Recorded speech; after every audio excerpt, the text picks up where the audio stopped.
Ang babaeng ito ay nagpa-surgery ng kanyang mukha. Kung titingnan mo ay parang imposible itong maayos. Ngunit dahil sa magaling na doktor ay naayos niya ito at napaganda ang babae.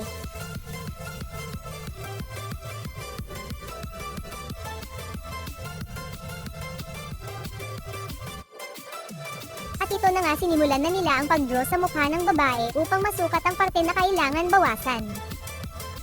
At dito ay naghanda na sila ng kanilang gagamitin.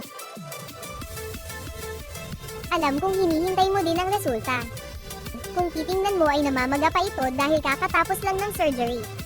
At ito na nga ang hinihintay natin. Pagkatapos ng healing process, ay nakakagulat. Talaga namang malayong malayo na ito sa dati niyang itsura.